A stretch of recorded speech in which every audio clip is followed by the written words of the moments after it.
welcome everybody. Glad to see you here. We're exceptionally glad that you're here. We have some pretty solid content, we believe, for you.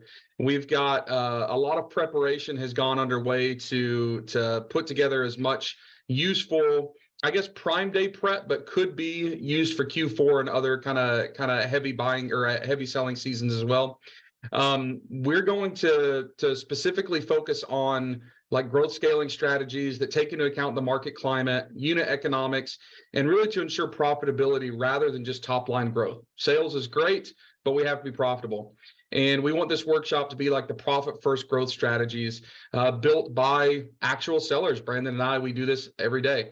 Some of the things that we want to help you understand are how to drive better unit economics, optimize PPC at scale, revolutionize listing creatives and conversion tactics, build inventory-minded marketing mechanisms to avoid stockouts without losing speed, and make the most of the calendar year and campaigns like Prime Day and Black Friday Cyber Monday. I got that acronym wrong. Black Friday Cyber Monday. Got it. So Brandon, if you want to, let's just take off into this with some introductions. You ready? Sounds good. Let's do it. Yeah. So for anyone that doesn't know me, I started selling on Amazon in 2015 when we discovered what FBA was and how good of a business model it is. It was just a matter of finding anything you could send in that Amazon would basically take off the shelf and ship for you. And such a scalable business model that we started doing liquidation. We started doing wholesale. We were doing tools and return pallets from T-Mobile. And then in 2016, we decided to get into private label. So my wife, at the time we were dating, she's from China originally. And I asked her, why aren't we doing this? We have a huge advantage with you being from China and with me understanding marketing and, speaking the language and the culture here. So we hopped on a plane, went to Canton in 2016, and then we launched our first brands. Since then, this last year, we did 22 million. We'll do over 30 million this year.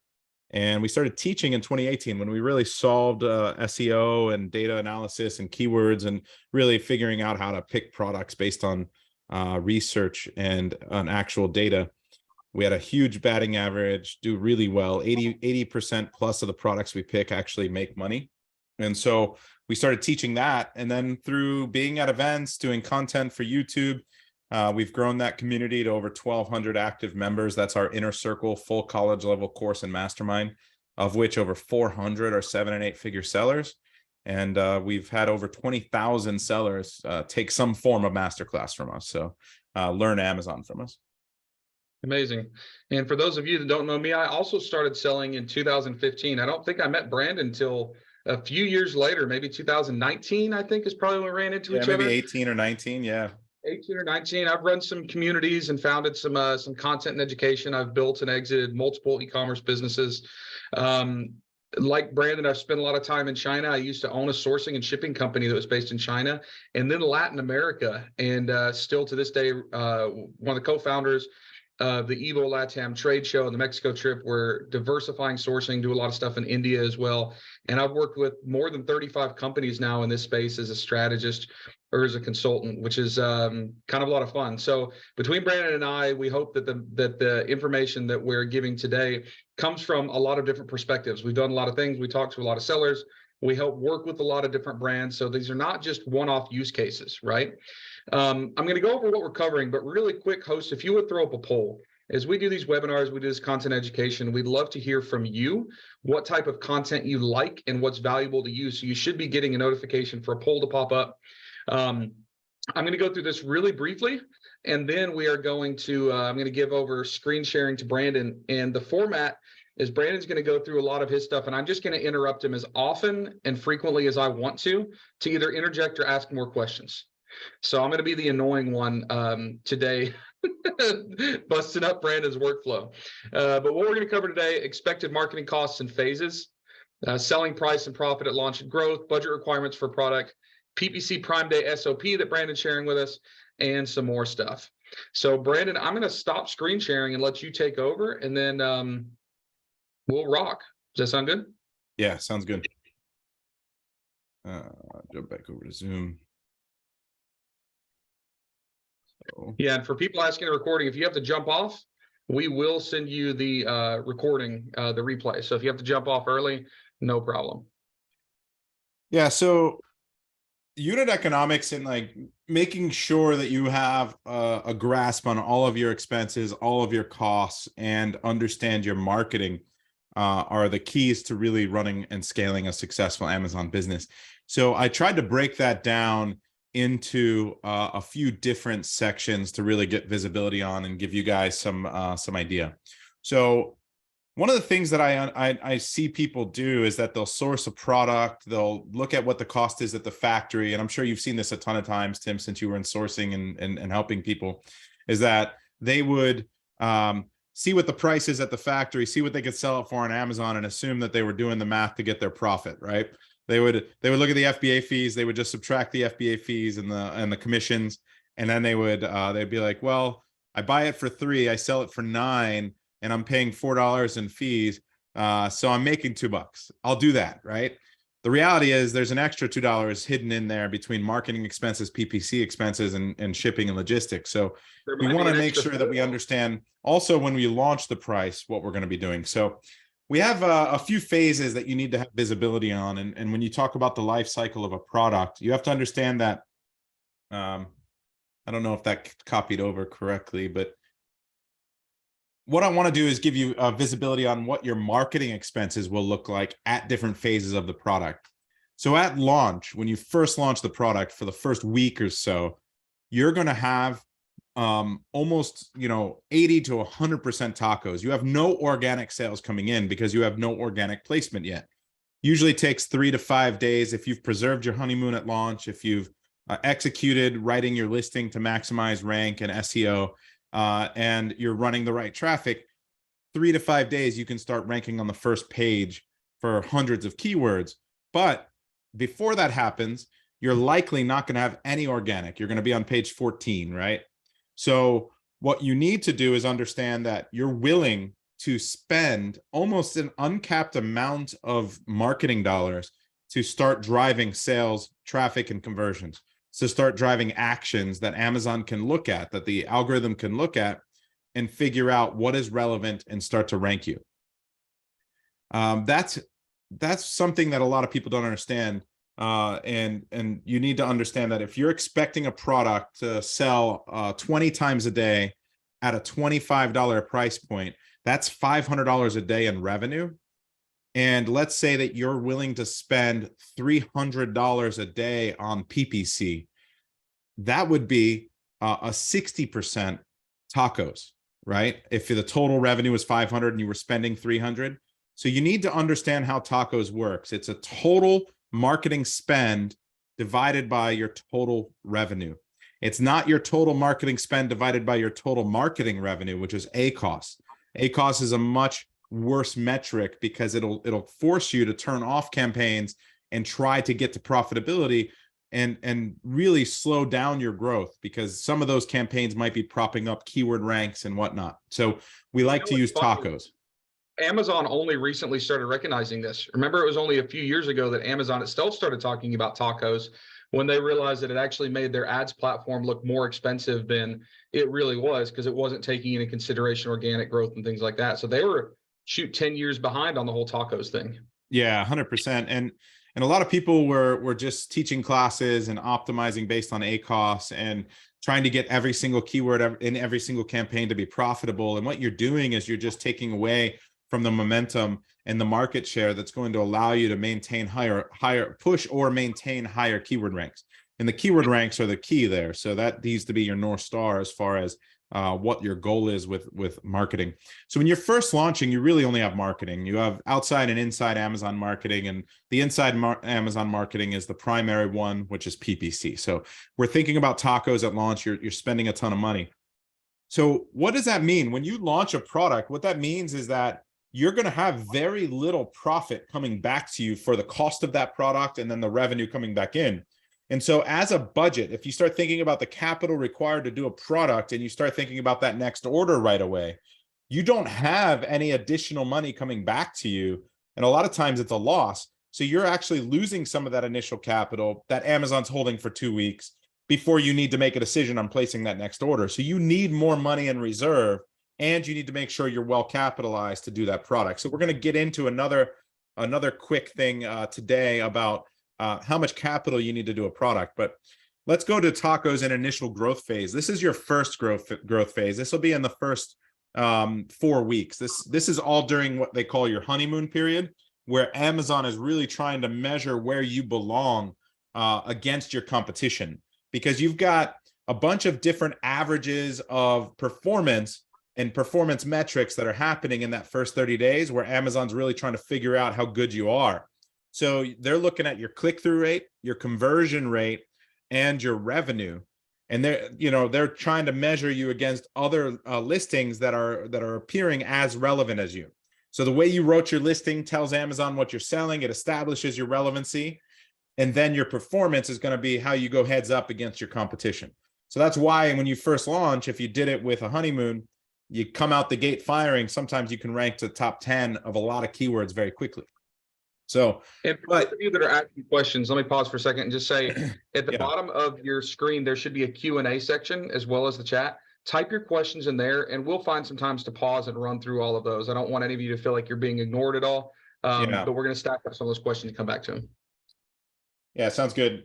So in that first 4 weeks during your honeymoon period, you really want to make sure that you have a tacos that's less than 60%, but it could be 30, it could be 50, it could be 60%. It depends how aggressive the niche is that you're going after and how much you're spending.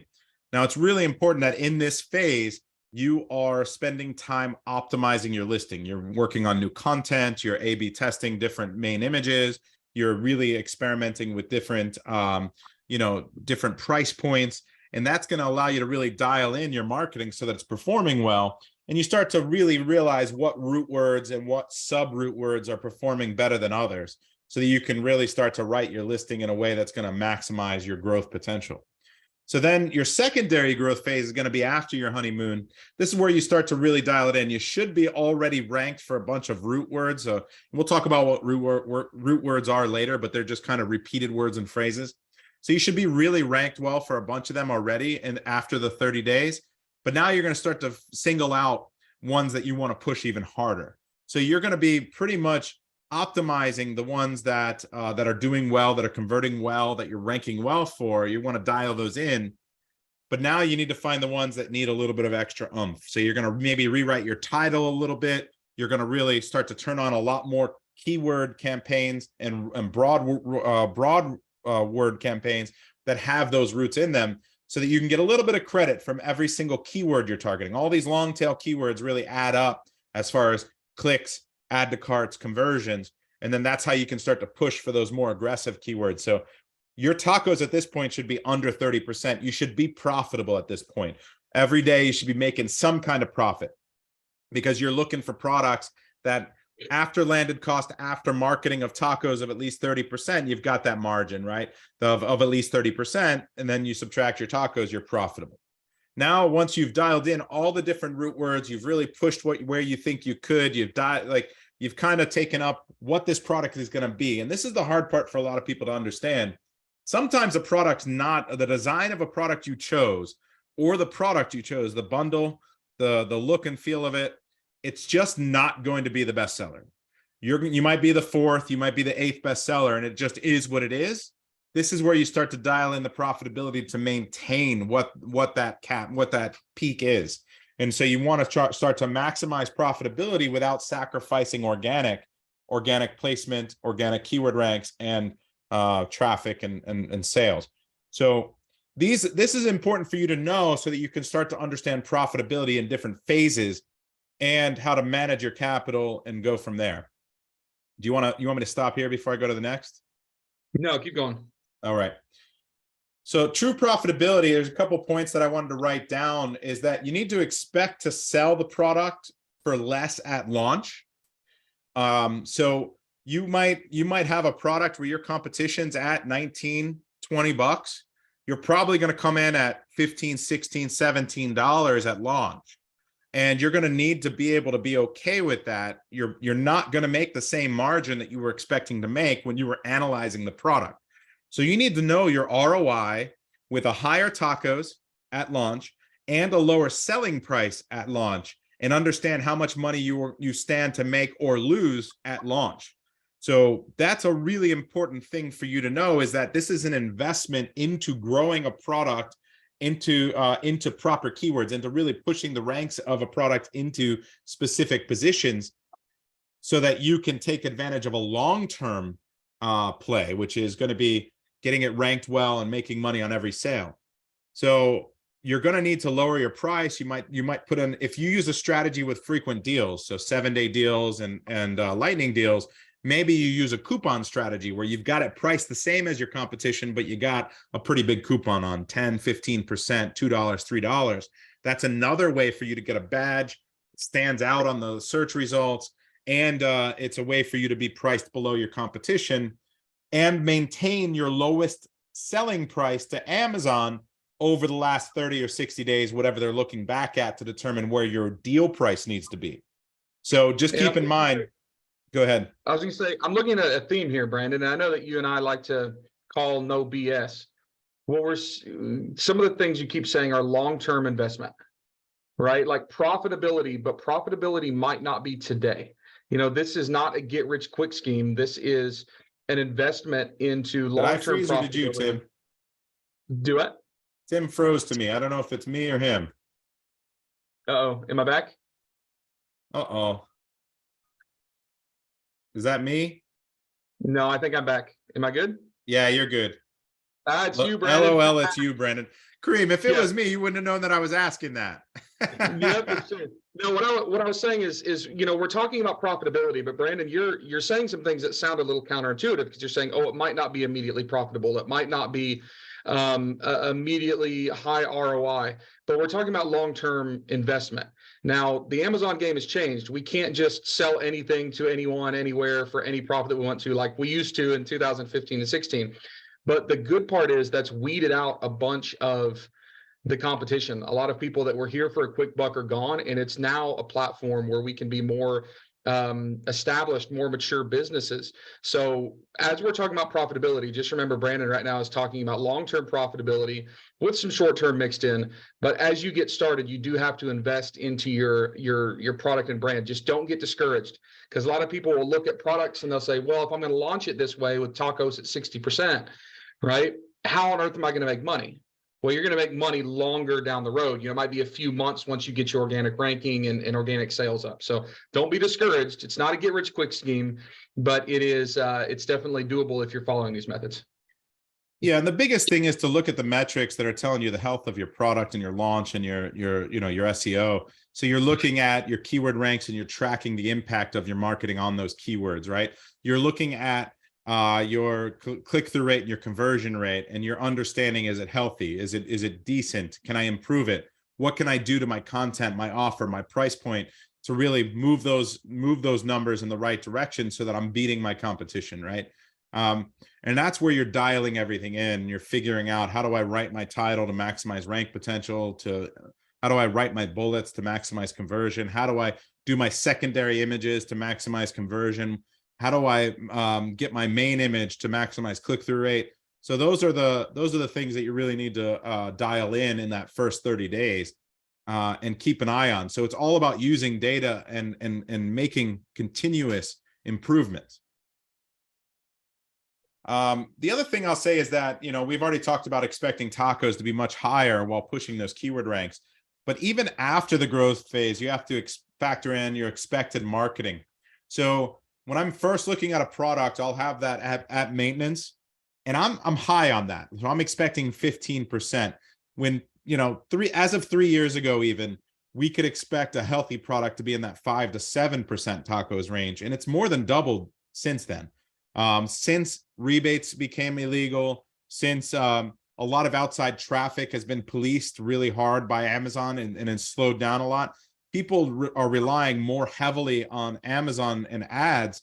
Not only that, as Amazon has just put up more and more ad positions on page one, it's hard, like people are just spending more on ads because that's where they can get seen, that's where they can get clicks and launch products. So tacos is now, 15% is what I'm gauging my analysis on. And if I'm profitable at 15%, I'm happy, because I think that I should be able to get it down below that. And if I pull up my, my dashboard right now, I was looking earlier just to as a reference.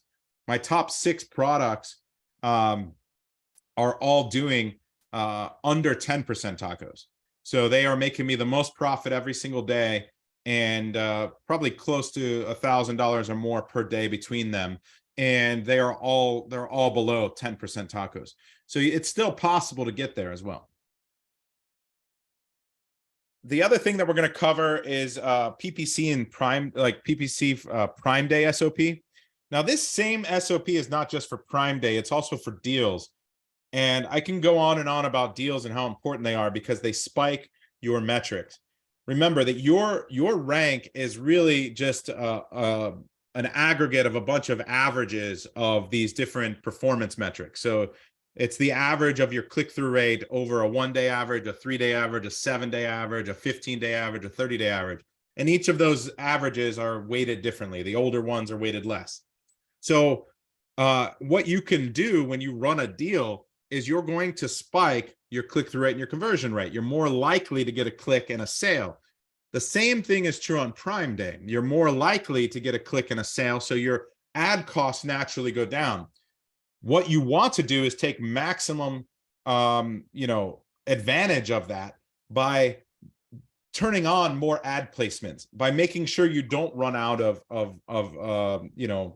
ad budget, because you're going to be blending in a higher average for that day than you previously had. And that's going to give you an advantage over your competition as Amazon's algorithm looks at your average and their average. So that's how you can start to push. And I saw a really great, when I did a class on this, I took a bunch of examples where I showed brands that did consistent deals.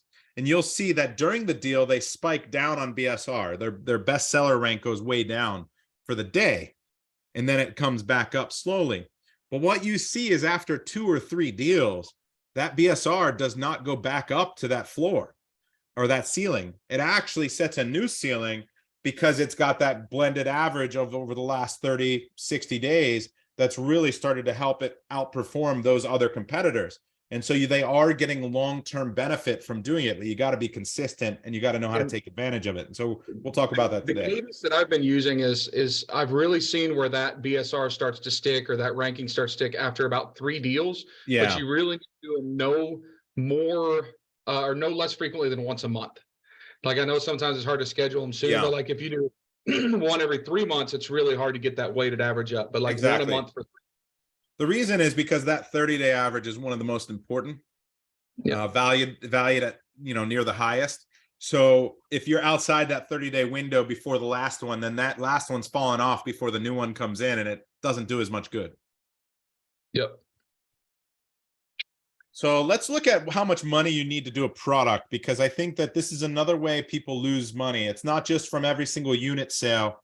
It's because they didn't have enough capital to do a product properly. So let's look at that. The first thing we're going to need to do is look at keyword research to determine a few things. And good keyword research is going to tell us a few things. It's going to tell us how competitive a product is. So the ranks of all of your competitors on all of the potential keywords that drive sales. If all of your competitors are ranked well on all the keywords that drive sales, that's a super saturated and difficult product to rank against. You're going to be competing against not just 1 or 2 really good sellers, but 10, right? So you're going to be trying to outbid each other on every single keyword and every single position. And you're going to have to outperform them and establish, they might have a foothold there because they've been there a long time. They've got a lot of averages over a long period of time. It's going to be tough to beat them. So you can see how competitive it is. Overall opportunity and sales volume. So you can see if I rank for 70% of the search volume that drives sales for this product, what can I expect from a number of units perspective? That's a good way to really understand how many units you should order, which will, I think I touch into that just briefly as well, which is, what is the overall opportunity? How many units can I really move in this? If I see a bestseller selling 10,000 units a month, the second best guy is only selling 1,000, I can't expect to sell 10,000. But if a bunch of guys are selling between 700 and 1,000, I can kind of understand where those sales are coming from if I see where their ranks are on a bunch of keywords, right? So I've got an idea of what I can realistically duplicate, what keywords I can rank for, what positions I can get, so I know kind of where my conversion is going to be compared to them. And then that'll tell me what I need to know as far as what this opportunity really is. I can't compete with Lego or Nike on a shoes keyword, right? It's just not going to happen. And they're driving a bunch of sales from Nike keywords. What's You that? said you're competing with Lego for shoe keywords? I can't do that either. So also how to properly write the listing, which keywords to prioritize, how that data breaks down into those root words, and then overall risk, whether or not you should even do the product. So good keyword research is the foundation of everything that we teach and do, because we do everything based in data. It's a really binary system that says either do it or don't. Here's why, right? So let's estimate the velocity. If this is what I was talking about before, where you've got every competitor across the top. And this is Data Dive's master keyword list. I've got all the diaper bags here that are the best sellers on Amazon. And I'm seeing that the percentage of search volume here, this number right here, is right below their actual number of sales per month. This best seller, this Ruvalino seller, is on 94% of the keywords, relevant keywords that drive sales for a diaper bag. And they are getting 15,000 sales a month because of it. Now, if you go down, you got 83% and 13,000 sales. That makes sense. But now 83% and 4,000. So you really need to know why this story isn't the same as this story, right? So you need to look into the position of the keywords. What are the outlier keywords? And you'll see that right here, they've got 3 additional keywords with another 49,000 search volume, where this guy only has 1 with 4,000. And what Babel-Roo has done is they've ranked for some generic keywords that this guy's not ranked for. And their average ranks are in the top 5 and their average ranks are in the top 10. So the conversion's lower. But that's what good keyword research starts to show you, is when you really dial in, you can see average ranks of these guys versus the average ranks of these guys. Green and higher ranks don't convert as well. If you're middle of page, bottom of page 1, you're not going to get as many sales as you would from the top of page 1. It's just logic, right? So that's kind of what we're trying to point out, what keyword research can do. And you can see here, if we're trying to figure out conversion rates, you can see average ranks, but also look here, we're still looking at the average percentage, 81%, 2,300 sales, 75%, 1,300 sales, and not great ranks, really in the top 15 to 20 for most of the relevant keywords, not doing good with these, whatever those are, we need to look at them. But what I'm seeing here is that I could expect, my expectation when I launch a product is that I can get to 70 to 80% of the search volume in the first 30 days. And I can get on the first page. You're talking about relevant keywords only. And I think a lot of people really mess that up. A lot of people look at a product opportunity and they say, oh, baby accessories or diaper shower gifts. Like, is a diaper bag one of those 2 things? Yes. But remember, people don't come to Amazon to browse. They come with high buyer intent. Exactly. So if they're coming for a diaper bag, they're typing diaper bag. Now, the other thing that people get messed up on, I think, is they think that long tail keywords don't matter. And I know, Brandon, you agree with me on this. Even a keyword that has sometimes 500 or 600 searches only, but is ridiculously relevant, is really, really, really important. So when you're looking at this list of all these keywords, there might be 30 or 40 or 50 keywords. A lot of those might not have a ridiculously high sales volume, but they're going to be so dang relevant that people specifically want your product when they type those in, and you can show it to them first. Absolutely. So that basically nails it, right? Like, these long tail keywords are going to be the foundation of how you go after those bigger keywords that everyone knows. What you're doing is, when you sell on Amazon, you're competing against a bunch of people who aren't sophisticated. 98% of the sellers you go up against are guessing. They're using like tools that aren't as good. They're using they're just guessing what keywords people are searching for because they would use them. They're using Google, which isn't the same. It doesn't translate over, right? And a lot of times it's the big brands. They're using keywords that they have in their catalogs or their inventory lists, but they know nothing about the Amazon algorithm. That's exactly right. So what we're doing is we're going to try to set up a foundation of highly converting keywords that they're neglecting and missing, so that we can beat them on those bigger keywords, because we're going to be going wider with more clicks, more add to carts, more conversions. And so for the most part, we end up beating most of those unsophisticated guys that are in the 60 to 70% range and lower. Now, we think we can get to that 60 to 70% range with no problem in the first 30 days. So let's say that on average, we're going to be in that 70% range. There's 1,100. there's 1,200, there's 1,300. I think I could realistically sell 1,200 diaper bags in the first 30 days of launching this product. If I've got one that I've tested the design on, if I've got one that I've that I know will convert, like people are going to choose it more often than this ugly brown and beige one, then, or this black and white one. If I've got one that I know will convert better than this one, I think I can sell 1,200 to 1,500 diaper bags a month with no problem. But that lets me know something, right? What's the next step there is, how many do I really have to order if I think I can sell that many? And so you have to go into the product budget requirement, and you have to start looking at your landed costs based on your lead times. So let's look at the 90-day lead time, because a diaper bag's heavy. You're going to ship it by container. Let's say you've got 30 days for the factory to make your order. And they tell you that there's a lead time at the factory for 30 days. Now you're looking at another 45 days before it gets checked in at Amazon, because you got a week or two to get it to China, the Chinese port, a week or two to get it unloaded once it lands 30 days later, and then you get it checked in at Amazon. That can have a delay as well. So you've got 75 days that we've accounted for here, and you've only got 15 days left. So you launch it, and 15 days later, you better get a new order in, right? You need to make a decision. Am I going to reorder this or not? So I need 90 days of inventory in order to do this product properly to ensure I don't run out of stock. Now, there's still a chance that I run out if things go much better than I even expected, right? Day 7, I'm already converting well, and I'm selling, I was expecting to sell 1,200 a month, which is, 40 a day. What if I'm selling 50 a day, right? I need to immediately place that order and then kind of, get some over here and rush it and expect to sell out for a week or two. But I'm giving myself the buffer I need. So let's say that diaper bag cost me $12 landed, and I'm selling those 30 units a day. I need $64,000 in capital to do that product. And here's how we get there. Just the product cost, landed product cost, is half of this. It's $32,000. Now I need 30% down 2 weeks, 2 weeks into selling, which I have nothing back from Amazon because they hold your money for 2 weeks.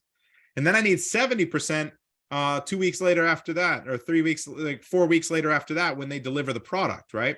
So, and Amazon's shipped me some, maybe paid me once or twice, but it's not profitable and it's not a lot of money.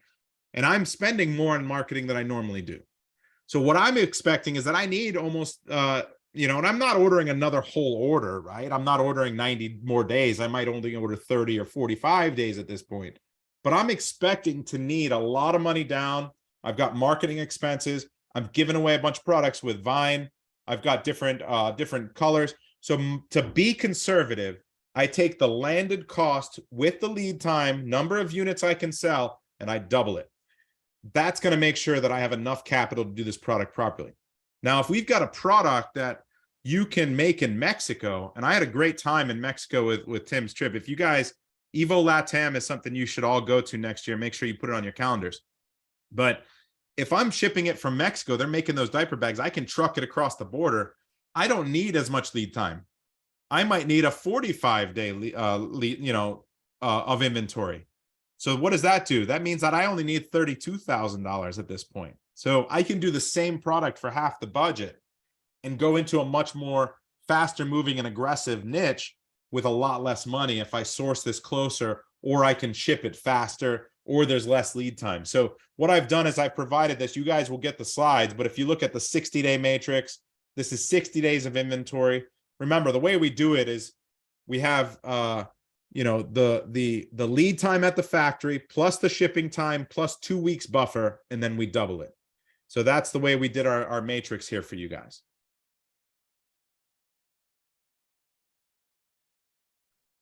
So let's talk about PPC. Well, do you want to talk about budget or any of the keywords? I was going to say on budget. Again, this feels daunting. Like I look at this and I'm thinking, oh my gosh, this is so much money. But remember, we were just talking about keywords. If you're just trying to get started, if you don't have a huge budget, there are tons and tons and tons and tons and tons of products that literally people are looking for. There's not a single relevant competitor for them. That's going to be lower sales volume. You might only sell 10 or 15 units a day. When I've done like big public case studies, literally showing products that you could start at a lower budget. I'm not going to say it's free, but $10 or $15,000, and you could start slowly and work your way up. Look over here, right? Ones. We got a Yeah, $3 landed cost on a product moving 20 times a day is only a $10,000 budget. and then also think about not the units per day, but the profitability per unit. I'm launching a product in maybe 2 months. It cost me $25 landed, but I'm going to sell it for $200. Now I'll sell 10 or 15 of those a day.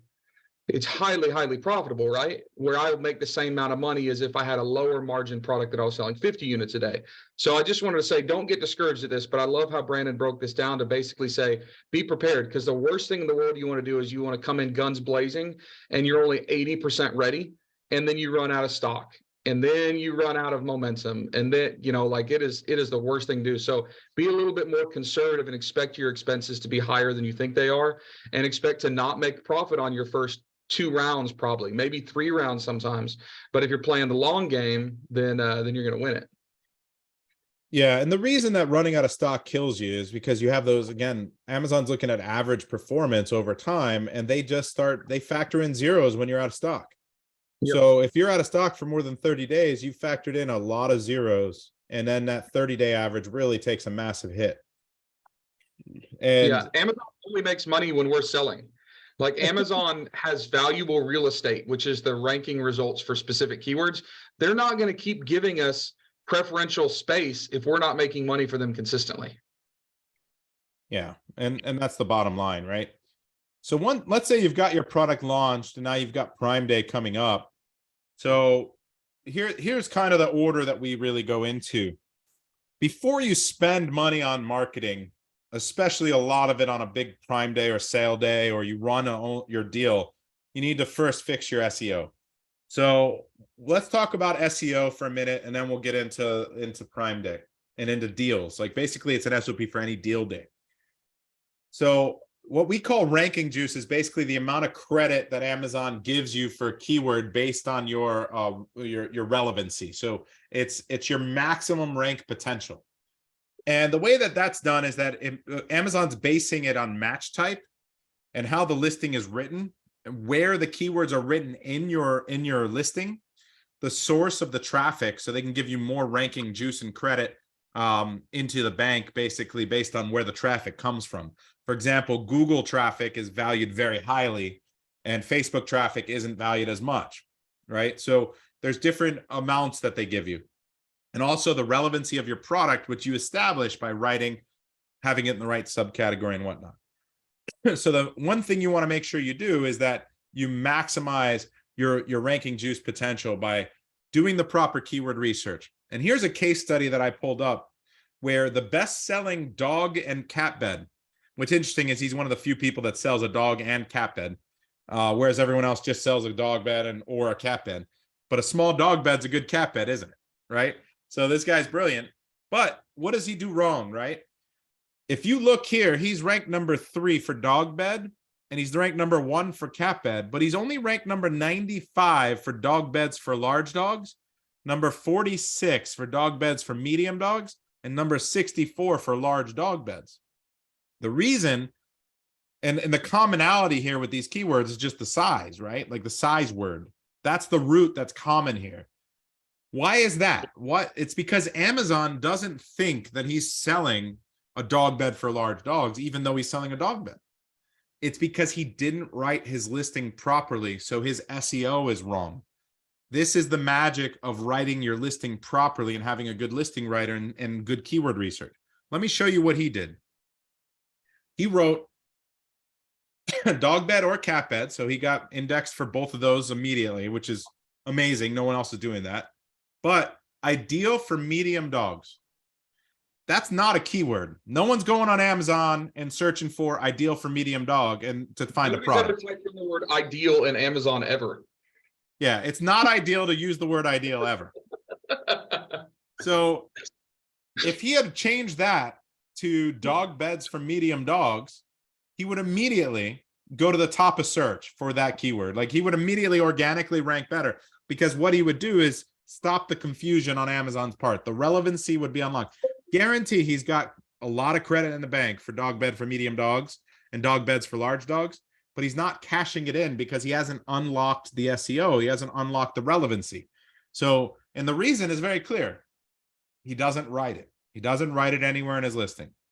So we see holes like that. This is what good keyword research can show you. And this is what he should fix before he turns on deals. So how would he fix it? Well, he would go in and he would write his listing and optimize it. And you can see here what words are in the title, the bullets. This is the Data Dive listing builder. And we give you a Ranking Juice score here. This guy's got 4.7 million after we wrote the title. Now, you wouldn't do this title the same way as this one, where you have large, medium, and small and different sizes in it. But it just gives you an example. Well, the medium variation, you would have the medium keywords. The large variation, you'd have the large keywords, and so on. And you'd get credit as a whole for the parent listing, which would really push your ranks.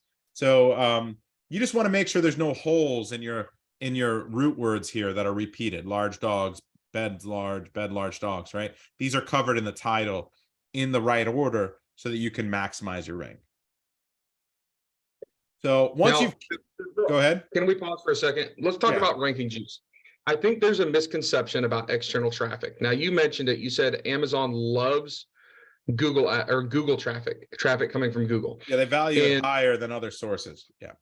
And we know that for a long time, Amazon did not seem to appreciate external traffic, because my suspicion is they wanted all of the ad money to be spent, with their internal system. They wanted all the revenue from that. But I think that now Amazon realizes, hey, we just need more people to the platform. Yeah. We were doing with Clayton over at Carbon6 a case study where we were actually getting an infinity ROAS on Google ads to Amazon. He showed me that, and I saw him in Hong Kong. Literally, sellers are making money on ads, like an infinity ROAS on ads from Google to Amazon. Now, let me explain really quickly why that's even possible. Yes, so Amazon gives you 10% of your credit, like your commission back. So they charge you 15%. Yeah, with the referral bonus. If you have the affiliate link that you're using, like the proper link, the attribution link, they will give you 10% back of that purchase. Back. So a $20 product, you're getting $2 back. Now, if it costs you less than $2 to drive that sale there from Google or from wherever, then you're actually making, they're paying you to drive that traffic there. And Amazon's not stupid. Like, they're incentivizing us to drive external traffic because they want it, right? They're not giving us money for nothing. They want it. So if you can drive external traffic many times, much cheaper than you can internally on Amazon, a cost per click for some keywords we're seeing on Amazon might be $3 or $4. Yeah. Google, it could be as low as like 30 or 40 cents. And then you're getting that 10% back. Make sure that especially as you're going into getting ready for Prime Day, the Black Friday, Cyber Monday, be thinking about external traffic, because it's no joke. Carbon6, we love Pixel Me. We use it. It has all that attribution stuff built in. Make sure to check that out if you haven't. But outside traffic, whether it's through influencers, whether it's through PRs, whether it's through gift guides, whether it's through external ads, make sure you're doing that because it's working. It is working. And I've seen it, right? Like you drive traffic, it improves your keyword ranks on Amazon. Amazon's even admitted that it impacts your keyword ranks positively. They, which is a whole 180, like you said. They used to be against it, but the reason they're for it, like you said, is mostly because if there's a Google ad that shows up, or there's like your listing on Amazon shows up in Google search results, right next to it's also a Walmart result, right? And they want the traffic coming to them versus Walmart. So it's a competition. It's choking your competition. It's the same strategy you would use on Amazon to maintain market share, to maintain your keyword ranks, which is to make sure that your competition is not making as many sales and conversions as you. You need to be aggressive. But yeah, outside traffic is awesome. But you got to fix the way your listing is written and make sure you don't have holes. This guy doesn't have cap ed at all either. There's this one, right? Like they're not even ranked for cap ed. Yep. And you'll see this guy sells 40,000 units a month. This guy only sells 20,000. Can you imagine if he fixed these 3 massive keywords, how many more sales he'd get a month? There's 17 people that just messaged him and said, for $5,000, I'll tell you how to fix your listing. Yeah, I've tagged him in a post, and it still hasn't changed. So I don't know. Now, we need to find the high converting root words. So if you take all those keywords that drive sales, and then you break them down into repeated words and phrases, you're going to really understand how people are searching for the product, and you can make sure you don't have any holes in your indexing, and you can really use this and leverage this to turn on a bunch of far-reaching broad and phrase campaigns. So if I target with a phrase campaign, dog bed medium, it's very different than bed medium dog. Now, what I can do is I can also turn on a broad campaign where I negative exact this phrase, right? Or negative phrase this exact phrase. What that's going to do is if I turn on a broad campaign for bed medium dog, but negative phrase bed medium dog, it's going to force Amazon to only show up on keywords where the keywords have bed, medium, and dog in it, but not in the exact order. It'll have words in between, or it'll be out of order. Now, if I turn on a phrase campaign for bed, medium, dog, it's only going to show up for keywords where they are in order. So I can have both running very aggressively and get a lot of extra traffic without any overlap there. So there's a good strategy to utilize phrase and broad differently and more aggressively. Your phrase should do better because it's likely more relevant, but your broad is a great way to get them to find very far-reaching and keywords. Now, so what we do is once you find these broad words, you can see that washable dog bed has 13 keywords here with 18,000 search volume from our list. Now, we only have 95, 98% of the keywords here that are doing, at least 150 search volume or 100. I think we go down to 50 search volume now. There are going to be a lot of keywords besides these 13 that Amazon's going to find for you that have less search volume or different search volume, or we just didn't find it. Once you turn on those campaigns, that's going to be a big win for you to be able to rank for the big washable dog bed keyword, right? And then because you're going to be building up a lot of little credit from all those long tail keywords. And a deal day is the best day to go and explore all these new campaigns, turn them on, and be super aggressive, because you should be getting higher click-through rate and conversion rate on that day. So the Prime Day SOP and checklist is, one, find out, this is a strategy to make sure you maximize your profit on Prime Day. Prime Day, what they do is they give you a Prime Day deal badge, right? The deal badge. And what they tell you is that in order to get that badge, you need to have a coupon of at least 20%. And you need to be selling at least 5% or 10% below your lowest price you've sold at over the last 30 or 60 days, right? So what you need to do is you need to find out what that minimum discount is, what the percentage is. Usually it's 20%, but it could be more or less. They change every single time. And then the last 30 to 60 selling price is required. Then you need to do the math to figure out how much you need to raise your price to where when you put that 20% or whatever that minimum discount is, right, that you still are below that 5% or 10% below the last 30 days or 60 days. So does that make sense? Like, did I explain that right, Tim? Maybe you have another way to really, yeah. So I'll give you a quick example. If they want you 10% below your last 30 days and you've been selling it for $20, you need to make sure that you have a $16 price point, right? So you want to end up at $15.99. After I'm sorry, that's not the way. That's not what I meant. They want you a minimum of 10% below your last 30 days, but they want you to have a 20% coupon. So you need to find the price point to raise it to, so that when you apply the 20% coupon, you get to $17.99. Because 10% of $20 is $2. That's $18. Get to $17.99 selling price point after discounting the minimum they require, which is that 20%. So what is that math? It's what do you need to be at? 22 and change. You're going to be at 22 and change. It's going to discount 20%. You're going to get to $17.99. So you need to find out what that magic price point number is. Make sure you discount that coupon enough to get the badge, and make sure it's below that last 30-day selling price to get that badge. That badge is really, really important for these deals for two reasons. One, it looks awesome and it increases your click-through rate and conversion rate a lot. It's a huge, huge deal. And number two, as of 2 years ago, a year and a half ago, I'd say, maybe it's been 2 years already, Amazon started funneling shoppers into deal-only funnels. They would come onto Amazon during Prime Day, and they would say, shop our Prime Day deals, and they would click on that. No matter what they searched for after that, they would only see the people participating in the deal that had this badge. That means that if you did not have that badge, your sales were actually down on that day or not as good as it could have been, because you're just not showing up in search results at all anymore. So they started steering a large percentage of shoppers into these funnels that you're not in if you don't do this. So, and the reason for that is they wanted everybody to see discounts. Like if my browser is, or my app is only showing 50, 60, 70% discounts, that's good. And that really started happening when Home Depot and when Walmart and when all these other online retailers started doing that. So yeah, you can, like, buyers actually get stuck in the funnels where that's all they see. yeah, and that's it. So if you don't have it, you're not participating. It's no bueno.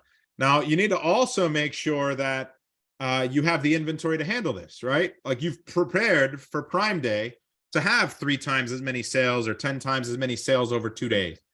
If you don't turn on the badge and then just have a normal day and don't run out of stock, right? There's no point in you blowing out a bunch of inventory at a lower margin and then also jeopardizing the health of your business by running out of stock and killing your organic keyword ranks over time. So always ask your question first. Do I have enough inventory for this deal? If the answer is yes, move on to this and then understand how this works. You're going to raise your price, then discount it by the minimum that they need. And then you need to make sure that that number is still below that minimum or that number based on the last 30 or 60 days selling, that discount that they require. The next thing you're going to do is you're going to really start to manipulate your PPC. So we have a whole SOP on this where we turn on a ton of campaigns that are not normally on. They perform okay, but not great on a non-deal day. So these will be a lot of those very aggressive broad campaigns. So we're going to increase our campaign budgets on everything we currently have, because you're going to sell a lot more units. Your campaigns are going to get a lot more clicks. You're not going to have enough budget for most of your campaigns usually. So we want to make sure that we don't run out of click space or budget. So we increase budgets across the board. Then we're going to consider increasing the keyword bids because we feel our competitors might bid more for that top of search. We might even turn on top of search if it's where we convert the highest. And on a day like this, it should be really good, right? So we might even, on the best converting keywords, the ones where we're really choking our competition, the ones where we are maintaining a very high organic rank that are very important, highly relevant, we might turn on top of search. The next thing we're going to do is turn on those new phrase and broad campaigns using the highly relevant long tail roots that we found. So we go back to this list of root words that we found, and we have a PPC tool within Data Dive where you click on the roots and then you can push the campaigns, all of these keywords that you see here, 5 keywords. And you might not do cat bed because it's pretty broad, right? But you got 44 keywords for dog bed large, 52 for bed large dog. You can push those straight to Amazon. And once we turn those on, we're going to monitor the performance of campaigns as the day is starting. So we're 2 hours into the deal day. We're making sure our badge is showing up. We're making sure that the click-through rate on these new campaigns is decent. And then we're trying to see. Now, there's a lag unless you're using some kind of API that has Stream, because the new Stream API is like pretty much instantaneous feedback on your PPC performance. It's insane, but only very few tools have it. And then, so we just look at it normal in our PPC reporting. So there will be a lag. It's not going to be perfect, but if you're seeing sales come in, then that's a really good thing, right? So we're seeing clicks, we're seeing sales, then we know that we want to double down on those campaigns. But if we see a bunch of clicks and we're not seeing any sales, we might back that off. We might actually start to lower that bid or turn that campaign down, because we want to make sure that we're increasing the average performance for the day, that we're pushing that average click-through rate, conversion rate for the day up significantly, so that when we come out of the deal, we've got that halo effect, that we've outdone the competition and we can stay ahead of them based on our performance versus theirs on Prime Day. That's pretty much all I got for you, I think. So we have a ton of questions. Let me briefly go through. I'll give it back to you. If I can get 30 seconds to run to the bathroom, I've been dancing and crossing my legs underneath the table. So maybe you can line them up. Definitely run to the restroom. Let me pull up a couple things, and then as soon as you get back, let's tackle a bunch of these questions and answers. Now, real quick, I want to go through. I'm gonna let Brandon talk about that. Folks, appreciate Carbon6 putting this on. Want to give a couple options here. One is seller investigators reimbursements. We're talking about profitability. One of the best ways in the world is to get money that Amazon owes you. If you want to check out seller investigators and just get an audit, there is absolutely no criteria to use the service, switch to the service. There's no obligation. It's a free audit just to find out what you may be owed. You can use the code GROWTH500. And if you do decide to service, you get your first $500 back for free.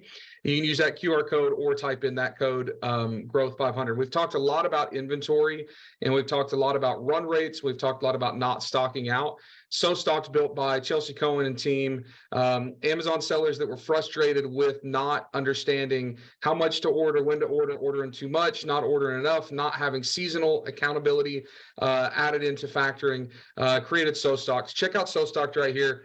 Some amazing stuff going on over there. There are new features almost dropping every single week that's making that tool better and better. Check out that QR code.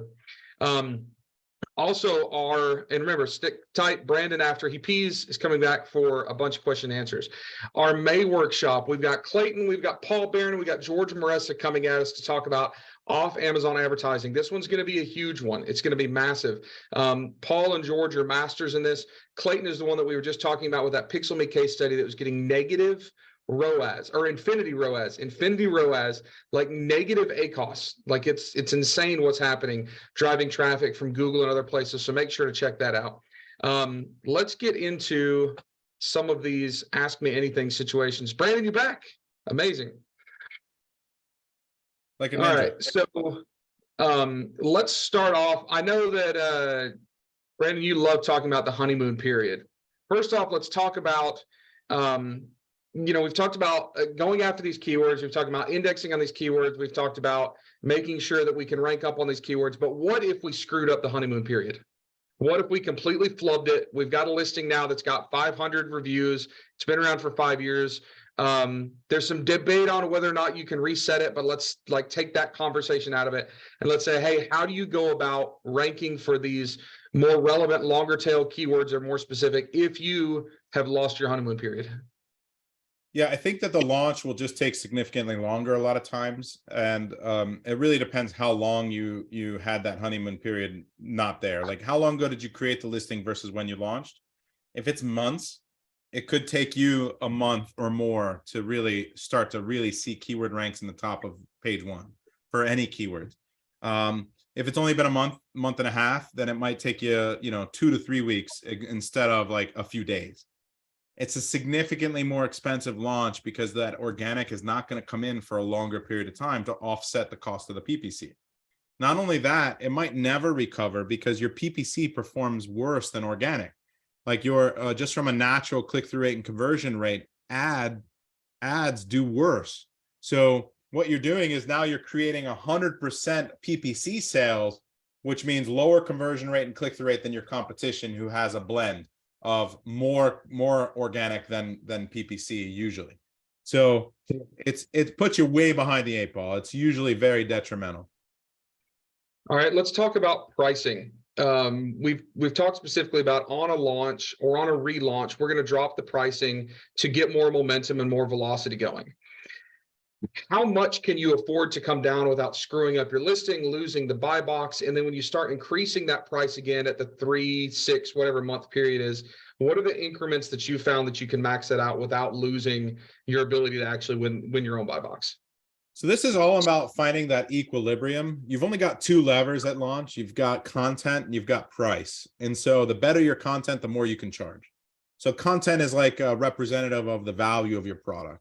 How good your design was, the price point for that style, how desirable it is. If you did your homework when you designed the product and you did something that outperformed your competition before you even decided to order it, you're usually in good shape. But now it just comes down to representing it well. So what is the value you're portraying based on how good your main image is? How good is your secondary images, right? Do you look like you have a quality product versus the competition? And so the better your content and the way that you convey value, the more you can charge. What you need to do is when you first launch, you're starting with a lower price and you're just trying to find that equilibrium to where your click-through rate and your conversion rate is higher than your competition. And that price point is going to be where like you need to find the price point where that's going to happen. At some point, it's going to be better. It might be $3. It might be, you know, on a $15 product. If it's really bad, you might need to be giving it away, right? But it's going to start performing better than your competition at some point. And so you just need to find out where that is. Is it at $9? Is it at $12? And so really it's just dialing that in. Fix your content, test a bunch of main images, make sure that you chose the right product to begin with.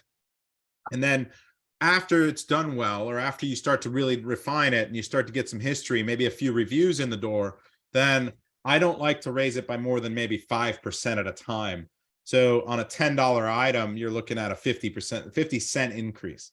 And if you see it go south with your performance after a small increase, you go right back.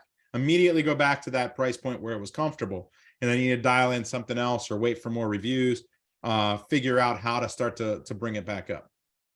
And Hannah Clark asked the question. She said, is it true that if a customer can't leave a review if your product has a discount of more than 20%? I don't know the newest number on that, like the percentage. It used to be 40-something%, like up to 40% was okay, where they could leave a verified review.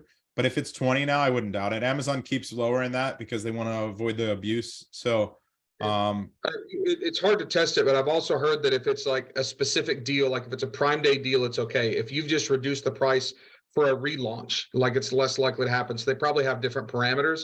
I'd be curious to know that too, but that would only be for a single use coupon too, right? Like a coupon code or a single use. That's where that matters more than anything. But if it was a deal anyone could get and they leave a review, it's fine at any discount level. Yeah. What do you think? So we're talking about listing optimization. We're talking about rankings use. What do you think about including your brand name in your title versus your best keyword positioned at the beginning of your title? So Amazon always says that you need the brand name at the beginning of your title for just about every single category, right? If you look at the style guide, if you don't have it there, there's a chance, a non-zero chance, that they will eventually just go and force it there. And then what that's going to do is screw up your indexing. So you risk the entire long-term health of your business by trying to get that a little bit of edge by having that better keyword in the beginning. Don't do that, right? Like that's just my philosophy on it, is like, why risk having Amazon do it for me and then screw up my SEO? Because what Amazon's going to do now, Amazon has to reread your whole title again, and you might not get the same credit or benefit that you had from building up that quality score from having those keywords in the right position for a long time. So it's to me, it's not. And if your brand registered, it automatically imports it directly from like the government database now, which is interesting. I've got a story there about accidentally screwing up a trademark and having like a 92 character brand name inserted into my title that included a URL, which was scary as heck when I opened my listings, and it literally had my website domain because that was part of my trademark. It was a long story. All right. Do you like to include the model name of your product at the front of your title? For example, what do you do there? You're just like, well, shit. Like, so I was afraid to turn it in because it's against terms of service. So I was like afraid to start a case and say, hey, my website's in my title. Because if you're driving externally, like it's, so I actually went to the Accelerate event in Fort Lauderdale. I think they call or one of those events. And I spoke to someone in person. I said, don't freak out. Don't suspend me, but I have a problem. Can you help me? And they said, we've never seen this before. All right, next question. Do you like to include the model name of your product at the front of your title? For example, if the hydration pack is called the Road Runner, do you include that model name in the title? Not in the beginning, where it's keywords are more important in the beginning, and no one's searching for the Road Runner model. Example that Brandon had. If nobody's searching for Road Runner, don't waste that valuable real estate. Like, Sure, it looks cool for your listing. It might look aesthetically pleasing, but that is some high value real estate. Don't waste it on something if people aren't looking for it. So usually the last 50 characters of a title, like after character 150, you don't get as much weight, if any. So that's where you put all that crap, right? Like things that will convert better, that people need to check off in their mind before they buy it, which is usually like how much it holds, the size of it, right? Like the different selling points of that product. So it could be size, variation, style, type, like the name, the trademarked name you gave that product to make it sound cool. You could put all that shit in like the last 50 characters. There's a couple questions here talking about raising the price to get that Prime Deal badge. How long before they set the Prime Day deal do they need to start raising that price? I think there's like 3 questions. Yeah, you were talking about raising the price to get that Prime Deal badge. Let's say do it right before, right before the deal starts. The raising the price doesn't matter as much because they look back 30 days. So you have to know what, like, if this is why we use almost an evergreen coupon strategy. Most people don't click on the coupons, and then like you're paying 60 cents for the people that do, but it prevents you that discounted rate after the coupon does not count against you. So if you have a 20% coupon on a $20 item and it sells for $16 after the coupon, your cost that in Amazon's eyes, your lowest price in Amazon's eyes is still $20. So you actually can then run a deal with 20% off at the coupon price. Just turn the coupon off during that deal. Steven, that answered your question too. Talking about honeymoon period, I know that a lot of times, like if we want to launch a product at Prime Day, but we want to get the inventory in, we want to intentionally suppress our listings. I saw a couple questions in here. How do we get our inventory in? How do we get things ready, but intentionally suppress it so that we are actually launching and starting the honeymoon period at the right time? What I've always done is I've done everything except load pictures, because if you don't have any images in, then your listing stays suppressed. Do you have a method for doing that as well?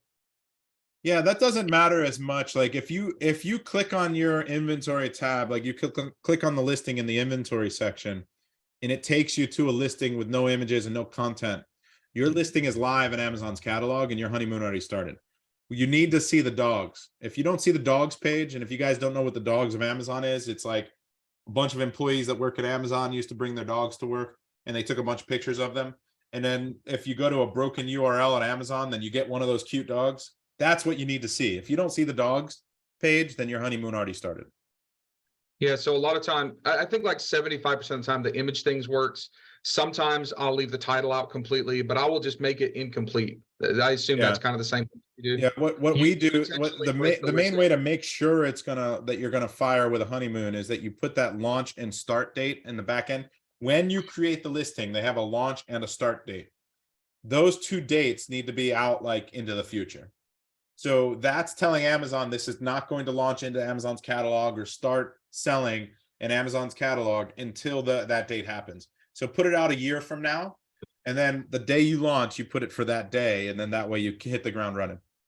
And that used to not work as much, but a bunch of 1P vendors got Amazon in trouble because they were like Marvel heroes that could only launch on a certain day, and that date thing for 3P was not working. So Amazon has really dialed that in, where even a couple years ago that date really didn't matter. They would just launch whatever they wanted to regardless of what you set it up as. I'm making sure we have most of these questions. Hey, talk briefly, Brandon, about your discount to Data Dive. Talk about your the inner circle really quick. Let me pull up that slide. I know a couple of people were asking about it. Yeah, so we have a college level course with hundreds of hours of content that we've accumulated over the last few years. We keep refreshing it. We've got a brand new we're reshooting everything. So we've got we call it Private Label 3.0. We're on 2.0. We've got 3.0 launching. And we do 5 to 10 live classes with an expert on a subject every single month, and weekly Ask Me Anything. We've got 1,200 sellers in this mastermind, of which, again, like a third are brand new, a third are 6-figure sellers, and a third are 7- and 8-figure sellers. And it's a very active community. That's the inner circle. It's an annual membership. Normally it's $3,000 to join for the first year and $1,000 per year after that. With this coupon code Carbon6, it's only it's $1,250 off. So it'll be $1,750 for the first year. Now, all Inner Circle members get $100 off per month on Data Dive. So you're getting $1,200 back right away as well in savings.